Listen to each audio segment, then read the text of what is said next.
Este día, pues nuevamente la oficina de laboratorio clínico está nuevamente aquí haciendo presencia con un tema, pues siempre de importancia y de relevancia para cada uno de ustedes. Esta tarde tenemos la oportunidad de que el Ministerio de Salud pues traiga a ustedes a compañeros que integran el Sistema Nacional Integrado de Salud.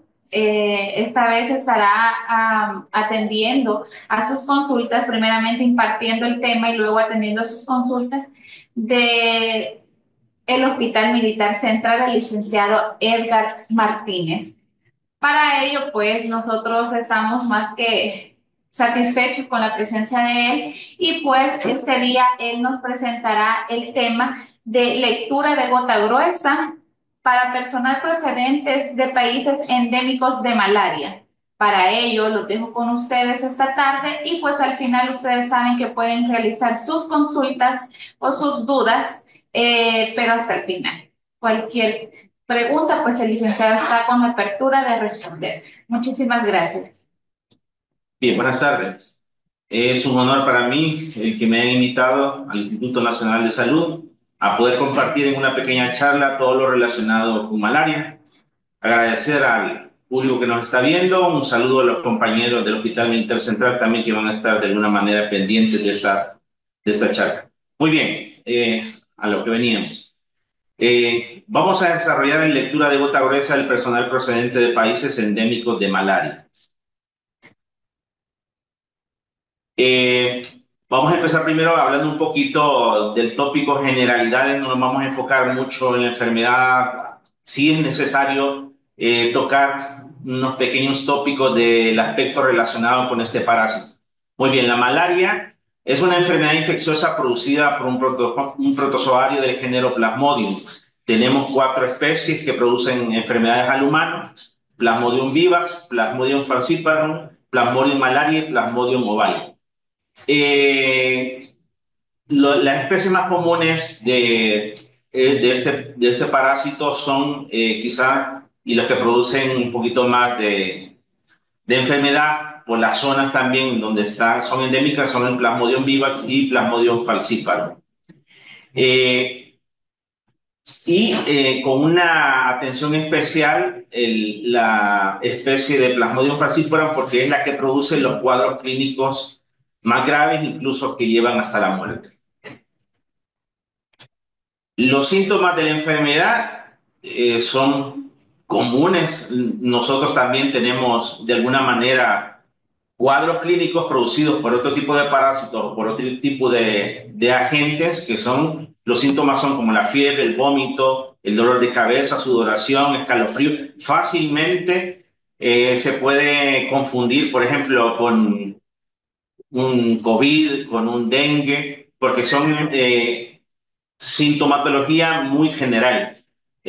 Cabe resaltar un aspecto importantísimo, que es muy probable que la mayoría de los que están ahorita pendientes de esta charla, la mayoría de los compañeros, de los colegas, hayan visto esta enfermedad solo en la teoría, hayan visto esta enfermedad solo en los laboratorios de parasitología durante la universidad, porque nosotros ya no tenemos esta enfermedad aquí. Me detengo aquí porque esto guarda relación con nosotros como sanidad militar, porque en este aspecto que dice que los grupos de especial riesgo son, y me voy un poquito rapidito en algunos y me voy a detener en unos, el primero me voy a detener de último y voy a hablar de los otros. Las embarazadas no inmunes tienen un cierto riesgo. Las embarazadas semi-inmunes también corren un riesgo de sufrir anemia intensa y retraso del crecimiento fetal. Las embarazadas infectadas por el VIH también corren un riesgo especial.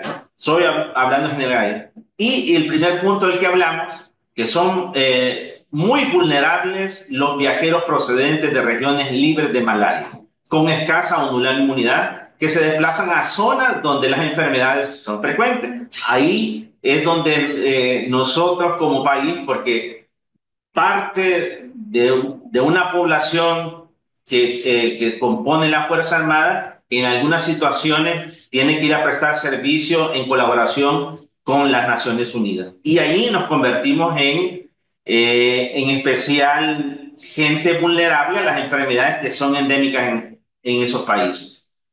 Una vista general de cómo está distribuido esta enfermedad a nivel mundial. Lo rojo es donde es endémica la enfermedad. Siempre nos toca así, nosotros somos a nivel centroamericano el país más pequeñito, pero nosotros no tenemos el color rojo. Tenemos desde el año 2021 una certificación que nos hace libres de malaria. Por lo menos casos autóctonos ya no se dan en El Salvador. Vean la región, las demás regiones, parte de Latinoamérica, los países vecinos, exceptuando Belice, que también han sido certificados libres de malaria. En la zona sur del continente, vean el continente de África, Asia, en algunos países de Nueva Guinea, unos sectores de China también, parte del Medio Oriente, que ¿cómo se llama? Que son lugares donde nuestras Fuerzas Armadas desempeñan labores de reconstrucciones para promover la paz. Aquí está, la OMS certificó a El Salvador como el primer país de la región, nosotros antes que los otros que son, porque Honduras tiene casos de malaria, Guatemala tiene casos de malaria, Panamá tiene casos de malaria, Costa Rica también en algunas zonas de la selva tropical se han encontrado casos de malaria. Y nosotros desde el 2021 tenemos una certificación porque ha sido de interés nacional, primero por el señor presidente Nayib Bukele y luego por las autoridades de sanidad. Aquí nos vamos a enfocar un poquito en el grupo que nos compete, nosotros como Sanidad Militar, todas las misiones de reconstrucción para la paz profilácticamente van con indicaciones de doxicilina 100 miligramos, un comprimido cada 24 horas, empezando 2 días antes de los viajes que ellos realizan. Estas misiones que desempeñan la Fuerza Armada en los lugares donde esta enfermedad es endémica, lugares donde son zonas de guerra, duran a 1 año, 8 meses, 10 meses, así que por un buen tiempo esta persona está en contacto en las zonas donde existe malaria. Como sanidad militar, es obligación nuestra, ¿cómo se llama? El velar, porque todos los elementos de la Fuerza Armada que están en los grupos de vigilancia de estos proyectos de reconstrucción de la paz en países como Irak, como Líbano, de esa zona conflictiva militarmente y que posee esta enfermedad, pues se les hace por disposiciones también de los países donde van a llegar nuestros elementos, chequeos médicos de exámenes rutinarios, y al regresar estos cuerpos de paz también se someten a un chequeo que son designados por las autoridades de nuestra institución, donde lo que se intenta es tratar de tamizar si existiese un tipo de enfermedad.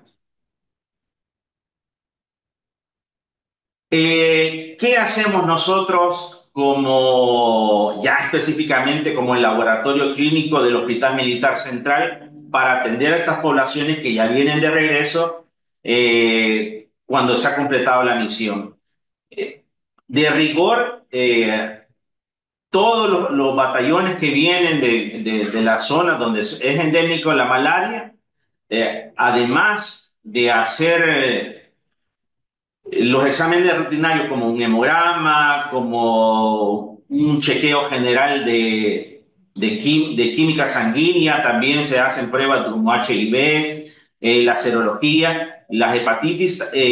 Esto ya es parte de protocolo, chequeo que se les hace a todas las personas. Como el primer día que ellos arriban, se les hace una gota gruesa y se mantienen en cuarentena y al sexto día de esa cuarentena se les vuelve a hacer una segunda gota gruesa. Cabe resaltar que hay un aspecto importante que las veces que se han diagnosticado casos de malaria en los elementos de los contingentes,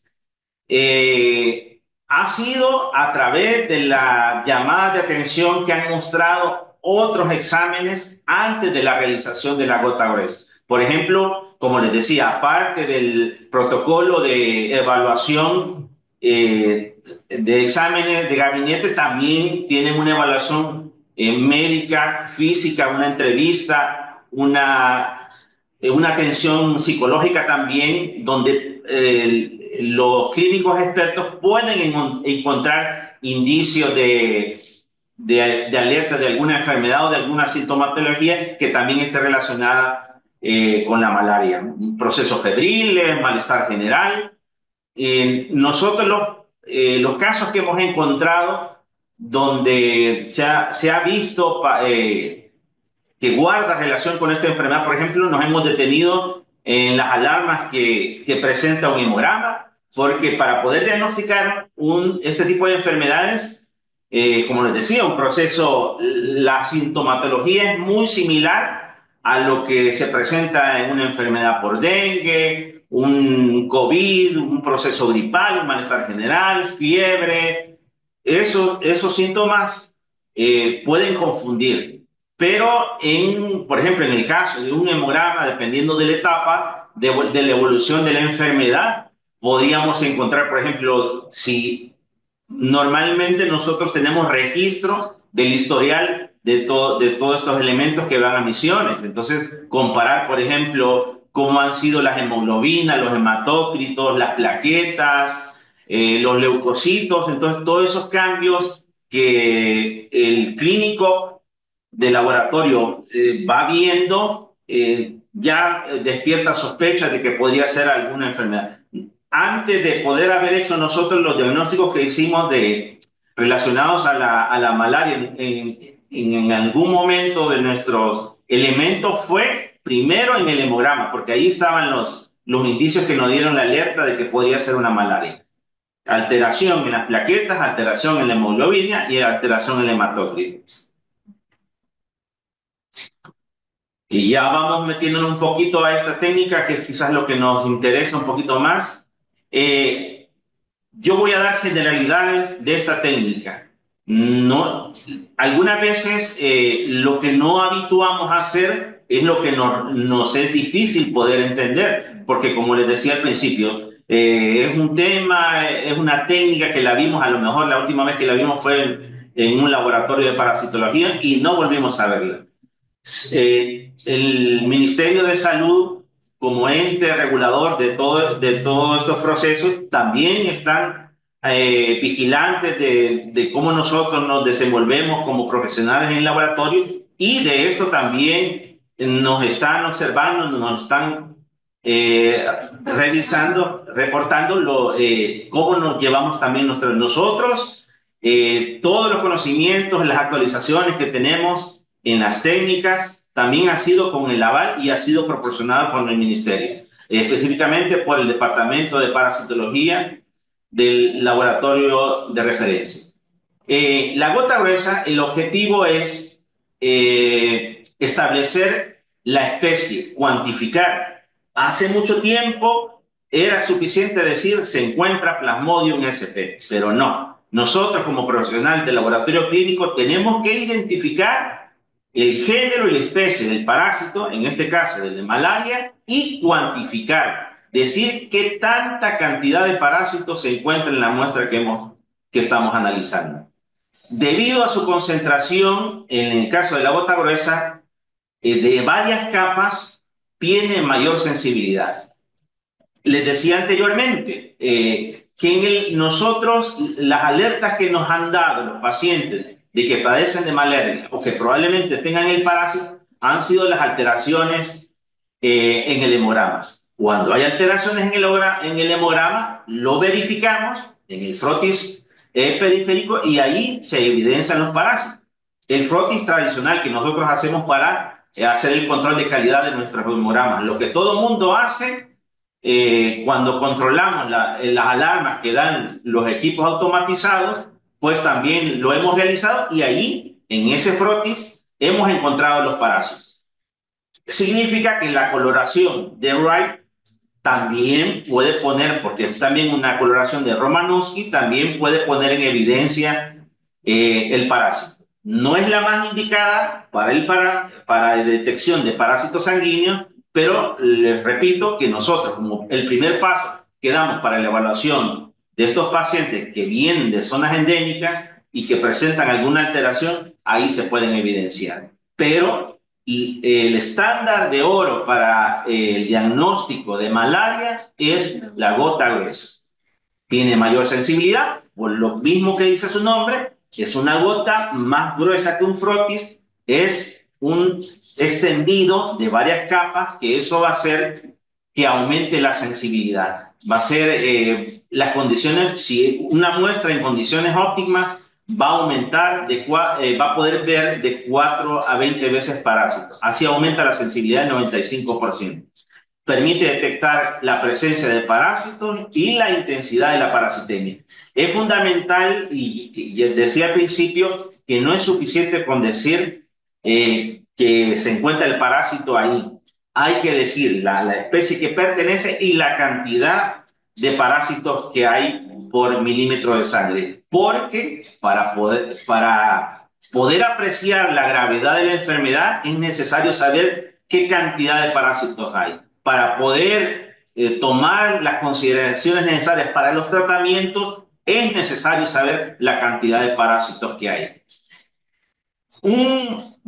Un aspecto importante en este método es que hoy hay que considerar los leucocitos en sangre. Vamos a ir viendo, conforme vamos desarrollando, que la presencia de los leucocitos es fundamental para poder hacer nuestro recuento parasitario. ¿Qué tipo de muestra se debe utilizar? La sangre completa puede ser periférica o venosa recién tomada.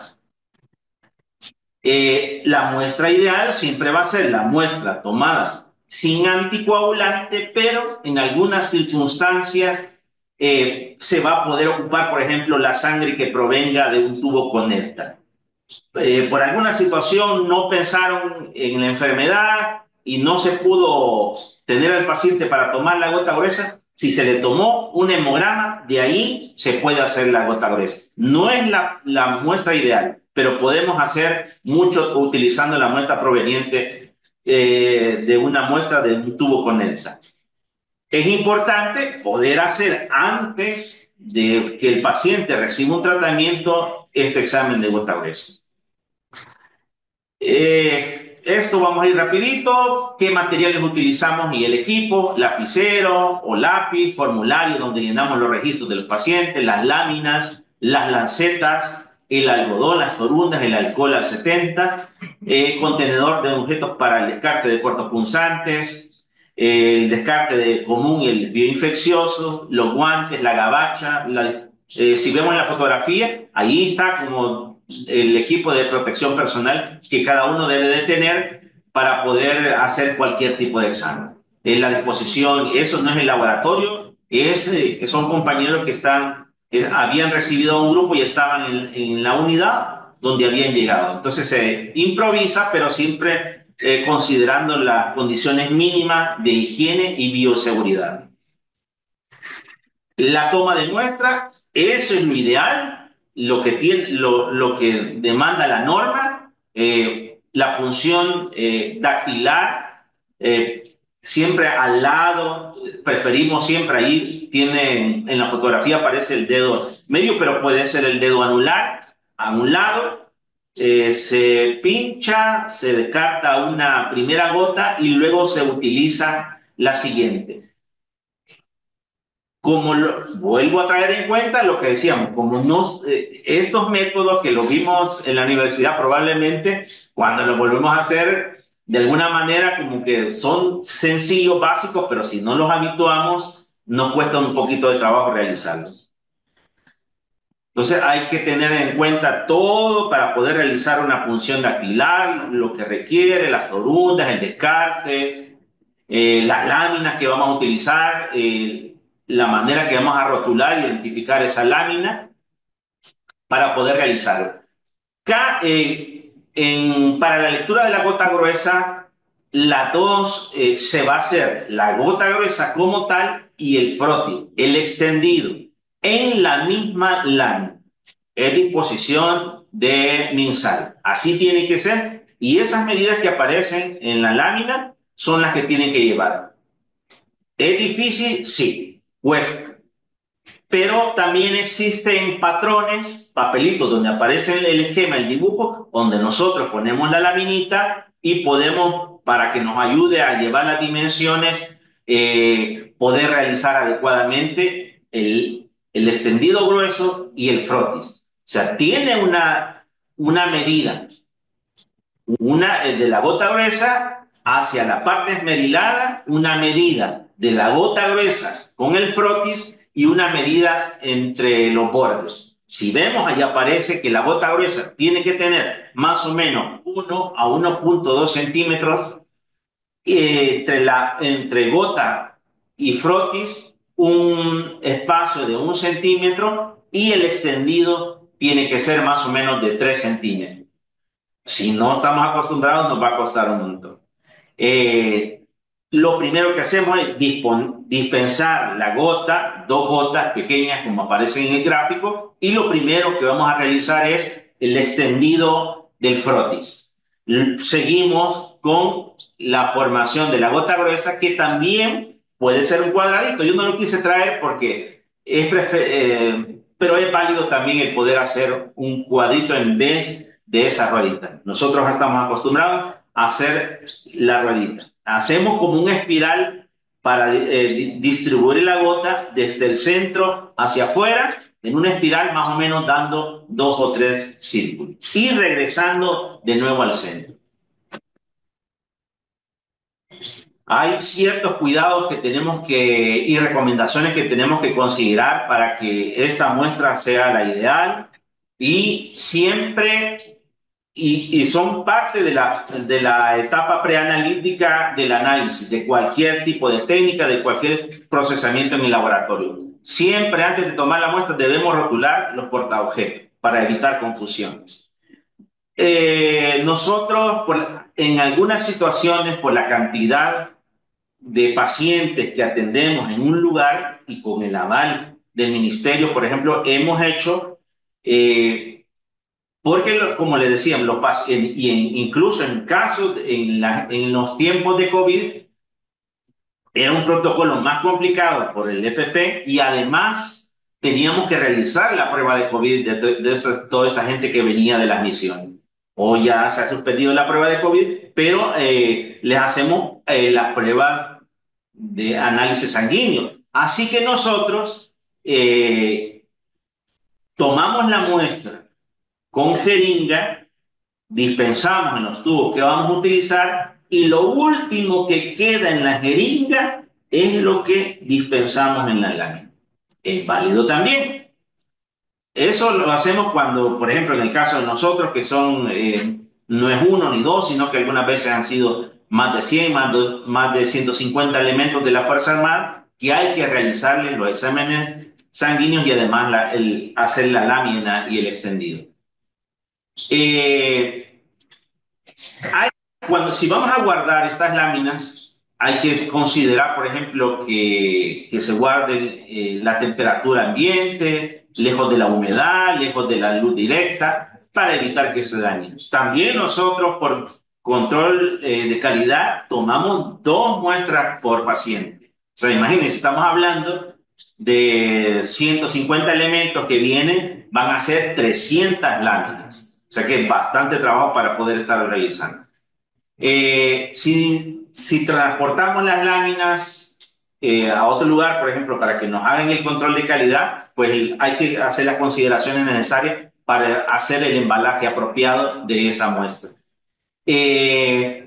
De lo que decía anteriormente, en caso de no tener práctica en la elaboración de la gota goreta y el frotis, existen como unos moldes, digámoslo así, para poder calcar. Hay una página donde aparece la figura del frotis, el tamaño y la figura de la gota gruesa. Y ponemos la lámina encima de ese dibujito y es un poquito más fácil de poder hacerlo.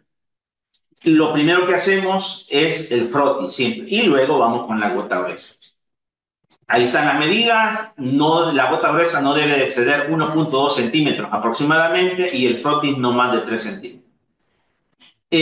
Vamos a recordar que hay que trabajar en lugares donde la superficie sea plana para poder realizar un buen extendido.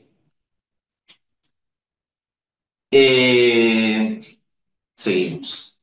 La coloración también esta es una parte bien importante en esta técnica de la gota gruesa. Porque la coloración, si la coloración no está bien, aunque hayamos hecho todo ese protocolo para tomar la muestra, no va a servir. No vamos a poder identificar adecuadamente la muestra. La solución madre del colorante de yen, tiene que haber una solución madre de yencia, un metanol y el buffer fosfato, importantísimo que el pH tiene que ser 7.2. La solución creo que viene adelante, pero me voy a adelantar un poquito. La solución que nosotros preparamos en el momento se utiliza solo para ese momento. De la solución madre, si vamos de la solución madre stock, vamos a ocupar lo que vamos a utilizar, dependerá de lo que vamos a estimar que vamos a ocupar y así haremos la cantidad. La relación de esa dilución de colorante es al 10%. Por ejemplo, si queremos hacer 10 ml de colorante, vamos a ocupar 9 ml de diluyente, que es el buffer fosfato, y 1 ml de colorante ya listo. Los materiales, un cronómetro, un soporte cóncavo para la coloración y un soporte de secado. El soporte cóncavo son de las últimas disposiciones que ha emitido el Ministerio de Salud, avalado también por la OMS. No sé si van a lograr ver, pero este es el soporte cóncavo. Es una pequeña palangana, digámoslo así, donde se colocan todas las láminas al revés, digámoslo así, a la inversa. O sea, donde está la gota gruesa y donde está el colorante va a estar en contacto, pero con el colorante. Si logran ver, no es plana, tiene una concavidad.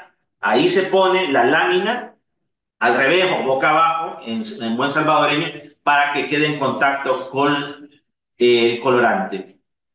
Cuando hacemos, yo tengo de estas tres que nos sirven para poder ir coloreando varias láminas al mismo tiempo, se ponen todas las láminas, cuando ya están ellas, se coloca el colorante y por capilaridad se va absorbiendo y se va poniendo en contacto lámina con el colorante. Es importante que exista una superficie plana, es importante que no se formen burbujas cuando están en las láminas.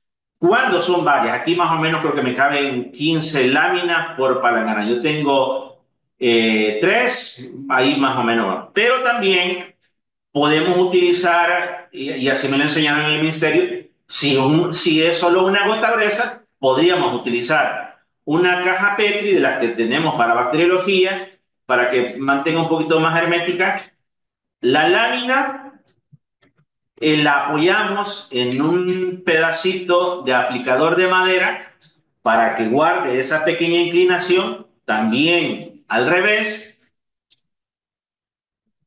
y colocamos el colorante para que por capilaridad esté en contacto con los dos extendidos, con la gota gruesa y con el frotis. Y guardamos.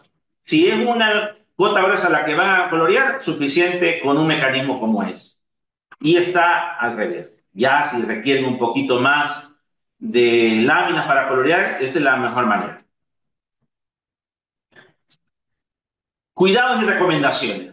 Almacenar los reactivos en frascos de color ámbar. Eso creo que todo el mundo lo sabe, por lo menos en el campo del laboratorio. para que impida el paso de la humedad y de la luz también. Todos los colorantes y reactivos utilizados deben ser almacenados en frasco ámbar para evitar la degradación. Todos los colorantes requieren ser guardados en ese tipo de envase y lejos de la luz, en un lugar oscuro. Cuando se solicitan, se pueden solicitar en el caso de que haya alguna unidad de salud o algún laboratorio que no cuente con este colorante, porque existen en el medio, por lo menos yo no he conocido ahorita, no es que no lo haya probado, pero por lo menos el colorante que nosotros utilizamos en el laboratorio del Hospital Militar lo hacemos ahí. Los compañeros que se encargan de preparaduría, que trabajan a la par de bacteriología, son los que realizan este colorante, que requiere un poquito de trabajo, pero nos ha resultado bien. En algún momento nos han hecho críticas el ministerio por alguna alteración en la coloración, pero regularmente la manera que nosotros lo hacemos la mejor, ese colorante de calidad, y lo evidenciamos cuando se hacen los controles de calidad. Pero el ministerio tiene, si alguna unidad de salud aquí requiere colorante, pues puede mandar a solicitarlo.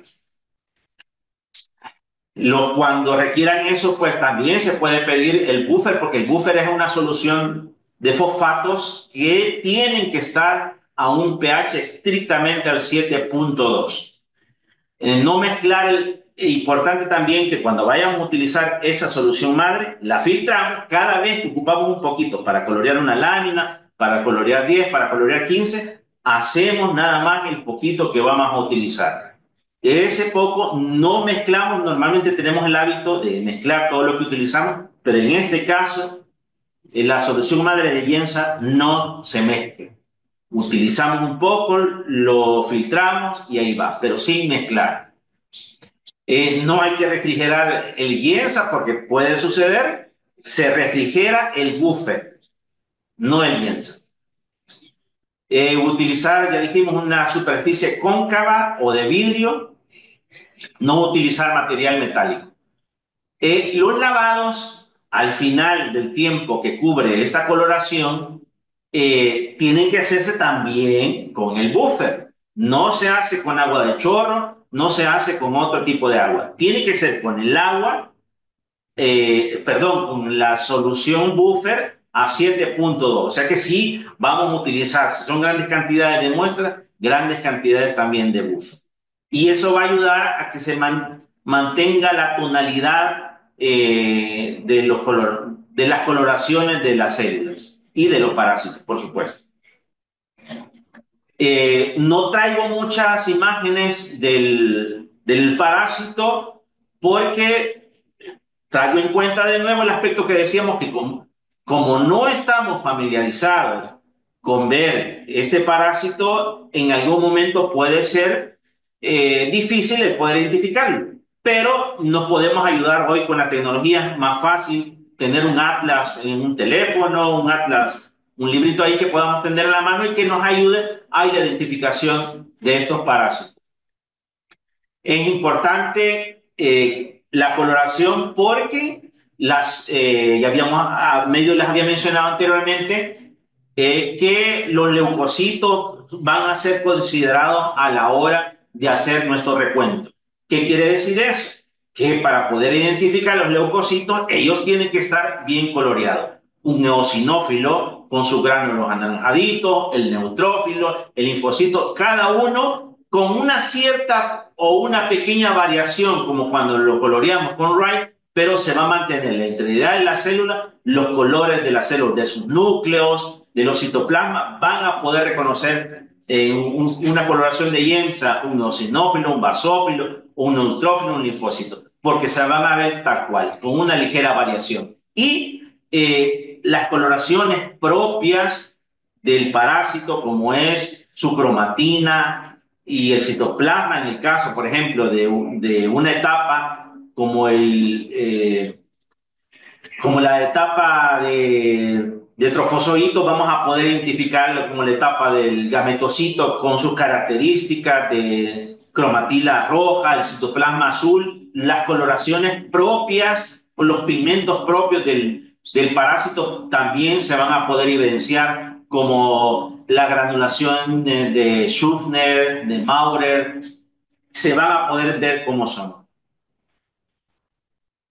Ahí tenemos que saber esa parte de la parasitología es fundamental también, porque en algunos casos, mejor dicho, en todos los casos, tenemos que saber qué etapa es la que nosotros estamos viendo en el extendido. Los trofosoritos jóvenes, los trofosoritos maduros, los esquizontes, los gametocitos, todo eso tenemos que saber qué etapas son las que estamos visualizando. Esta es una manera, un gráfico de cómo tenemos que ir revisando la gota gruesa, el orden, la dirección que tiene que llevar en el microscopio para poder ir ordenadamente buscando y si vamos encontrando, ir haciendo el recuento. Comenzamos en la gota gruesa de abajo hacia arriba, luego la derecha, volvemos a bajar, derecha, sube y ahí. Ese es el orden. Vemos en la otra parte de la figura cómo van apareciendo los parásitos y ahí los vamos a ir contando. Ahí también se revisa el extendido, el frotis, y también tiene un orden, siempre en la cola. Empezamos de abajo hacia arriba, izquierda, sube, derecha, sube, izquierda. Ahí está el orden de cómo tiene que ir revisándose el frotis. Habrá situaciones que suceden bien frecuente donde necesitamos, eso sí, ya voy adelantando, para poder hacer nuestro recuento parasitario, nuestra estimación parasitaria se hace en la gota gruesa. Pero es necesario verificar las alteraciones que hace el parásito en los glóbulos rojos, por ejemplo, y eso lo vamos a verificar en el frotis. Puede suceder que la gota gruesa se lave. Ahí vamos a ocupar y se puede también con una fórmula especial poder hacer el recuento en el frotis, pero no es igual. Ya dijimos al principio que la sensibilidad de los parásitos es mayor, 95% en la gota gruesa en relación que el frotis. Si ya vemos un campo microscópico, esta es la manera que también es aplicable para otras situaciones. Imaginamos una carátula de reloj y en el sentido horario vamos a ir identificando y contando. Ya vamos viendo ahí que es importante que vayamos mencionando y anotando qué cantidad de leucocitos son los que vamos viendo. No especificamos qué tipo de leucocitos, solo vamos poniendo el número de leucocitos a la par del recuento parasitario. ¿Qué debemos contar? De los parásitos, por supuesto. Y ahí voy en lo que les mencioné anteriormente. Por ejemplo, nos enfocamos en las dos especies nada más, en vivax y falciparum. En el caso del Plasmodium vivax, de él vamos a contar los estadios asexuados, que tiene unas siglas como EAS, estadio asexuado sanguíneo, más estadio sexuado. O sea, si alguien encuentra un trofozoito, si alguien encuentra un gametocito y va así, vamos a ir anotando en el caso de que fuera Plasmodium vivax las dos fases, las dos etapas, o estadios asexuados y estadios sexuados. Se cuentan. En Plasmodium falciparum no. En él solo nos vamos a contar los estadios asexuados y solo vamos a mencionar que si se encuentran estadios sexuados como los gametocitos. Recuerden aquí que los gametocitos de Plasmodium falciparum son bien típicos, son los en forma de banana. Cuando veamos eso, ya en nuestra lectura de la gota gruesa, ya algo hemos visto que nos da indicios de que puede ser eso, y empezamos a ver los gametocitos en forma de banana, Plasmodium falciparum. Solo los vamos a mencionar, no los vamos a contar. Pero sí es fundamental el que lo mencionemos. No va a ir en nuestro recuento. Solo decir, vi nada más, sin poner la cantidad. Esto también es fundamental porque no vamos a contar a lo loco. Hay lineamientos para poder decir hasta aquí cuento, esto cuento, y esos son los criterios importantes que nos tenemos que considerar cuando estemos frente a una lámina que tiene malaria. En el primer caso, si ha contado más de 100 parásitos, y esto no se preocupen, que son reglas, que documentos que también los puedes descargar de la página del ministerio, donde está explicado todito, incluso cómo hacer las coloraciones. Por eso voy un poquito rápido para hacer todas estas consideraciones a la hora de evaluar. Como no lo vemos frecuente, se nos olvida, pero con facilidad tenemos nuestros apuntes, nuestro manual, nuestros POE, donde podemos estar utilizando la fórmula es así, tranquilamente. Ustedes pueden ir valorando estas consideraciones. No son para aprenderse de memoria, pero sí hay que tenerlas en cuenta a la hora de hacer nuestra densidad parasitaria. Si hay más de 100 parásitos en campos, y ahí va, vean, si hay más de 100 parásitos en campos que contienen 200 leucocitos, importante los leucocitos, dejamos de contar y anotamos el resultado como el número de parásitos por 200 leucocitos.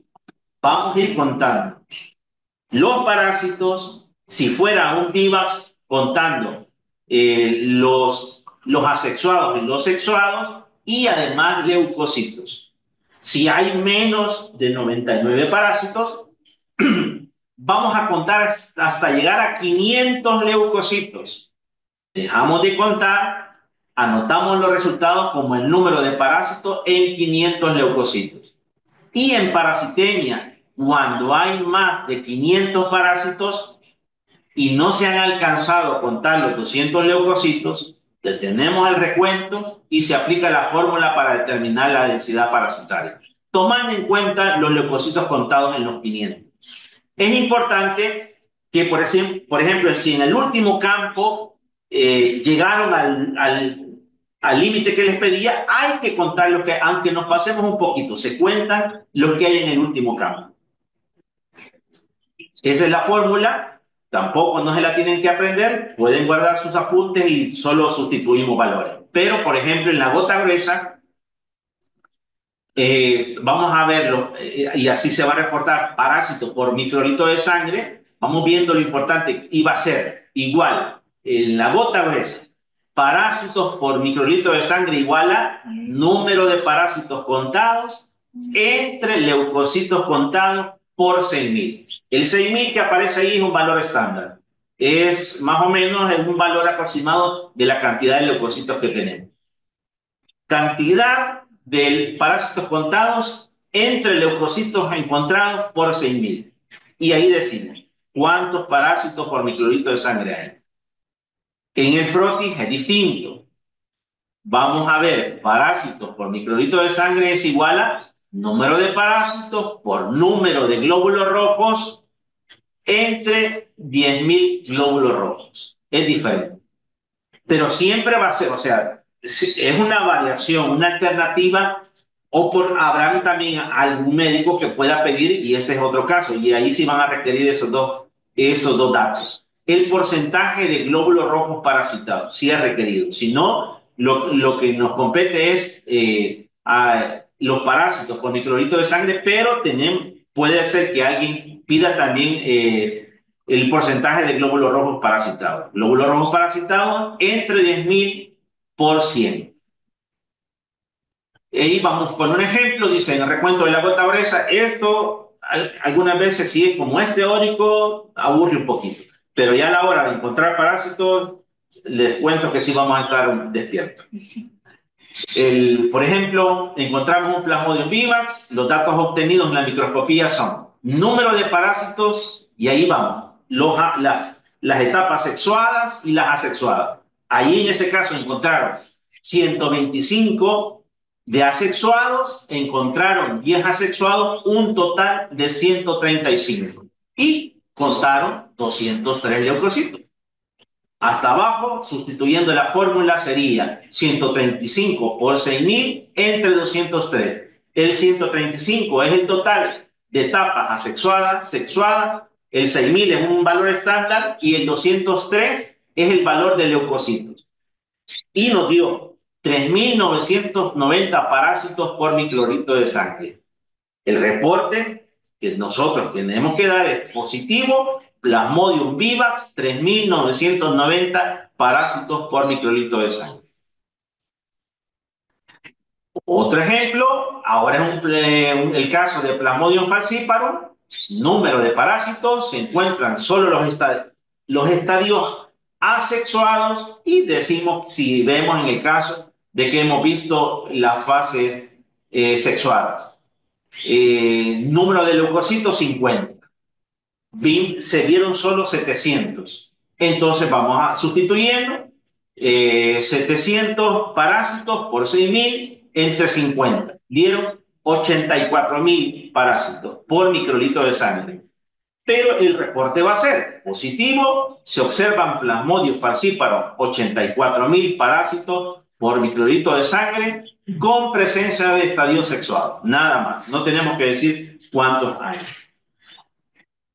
Entonces, para considerar que una muestra de gota gruesa es negativa, tenemos que revisar 500 campos microscópicos. No se puede con menos. 500 campos microscópicos revisados para poder decir que esa muestra está negativa para Plasmodium. Y se reporta. No se observan formas de Plasmodium en 500 campos microscópicos. Ahora bien, ya vimos los casos positivos, es cuando encontramos al parásito, decimos el género, la especie y la cantidad de parásitos. En nuestro control de calidad, de las láminas positivas mandamos todas a MinSal y de las negativas mandamos el 10%, donde nos van a evaluar la coloración, la disposición de la gota, los espacios entre cada extendido. Bueno, no me resta más que agradecer la atención que han tenido con mi persona. Espero que este poquito de glosa de información haya sido de utilidad y pues estamos abiertos aquí para las preguntas que quieran realizar. Dice licenciada Jazmín Marroquín, tengo una duda. Si tengo el dato real de glóbulos blancos,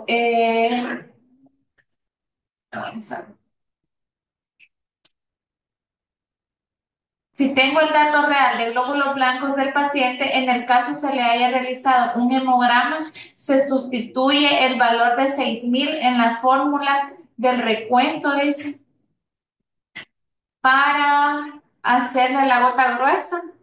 No, se conserva el valor de 6.000. Eso es un estándar para manejar un promedio. No. También le recuerdo lo que dije anteriormente, mucha documentación de la que se utiliza, de la que yo he hablado, me he basado en información que está en las páginas del Ministerio de Salud. Allí están los lineamientos para poder hacer los colorantes, los lineamientos para hacer este recuento, mucha información de la que vieron, que yo sé que es un poco pobre, pero ahí están materiales completos donde ustedes se pueden apoyar y pueden utilizarlos. Los atlas que ahora se encuentran más fácilmente en el internet también son de ayuda para que puedan ser un apoyo para poder hacer la identificación adecuada de este parásito. Muy bien. Nos dice, ¿por qué debemos refrigerar el buffer fosfato? O escuchamos mal, dice. Sí, correcto. Recuerde que el pH también puede ser afectado por la temperatura. Se conserva, para mantener más estable ese pH, se conserva ahí en refrigeración. Y perdón si no lo dije, pero cuando yo saco el buffer fosfato, lo dejo a temperar un tiempo. No lo voy a ocupar así. Y también lo estoy midiendo regularmente. Más o menos dependerá del ritmo de trabajo con el que lo ocupan, una vez a la semana, una vez cada 15 días, por lo menos. Pero se está chequeando regularmente el pH de ese buffer, porque como son sales fosfatos tienden a cristalizarse y eso va a alterar también el pH de ese fosfato. ¿Qué más preguntaban? Acá dice, buenas tardes, en caso de los casos detectados de los pacientes, ¿qué alteraciones se reflejan en las plaquetas y blancas? disminución de plaquetas, disminución. Miren, han habido hemogramas, por lo menos la experiencia que yo he tenido en el hospital militar, han habido hemogramas que no reflejan ninguna alteración por la etapa de la enfermedad. Recuerden que es una etapa que lleva el proceso de infección, el proceso de que el parásito se va al hígado, luego parasita los glóbulos rojos. Todos esos procesos podría ser que en el momento que se le toma la muestra no se evidencia ningún síntoma reflejado en el hemograma. Pero las plaquetas en pacientes de las que yo he visto, se disminuyen las plaquetas. Pueden o no bajar los glóbulos blancos, puede disminuir. Recuerden que es un parásito que se alimenta de la hemoglobina. Puede disminuir la hemoglobina y el hematócrito. También nos pregunta Carlos Rivas, si nos pudiera explicar por qué ya con más tiempo de tomada la muestra con anticoagulante ya no se puede utilizar para hacer la gota gruesa. Porque los anticoagulantes deforman al parásito. Por él tiene que estar lo más intacto posible. Y entonces en una muestra donde la hemos puesto, digamos, a secar, pues él se preserva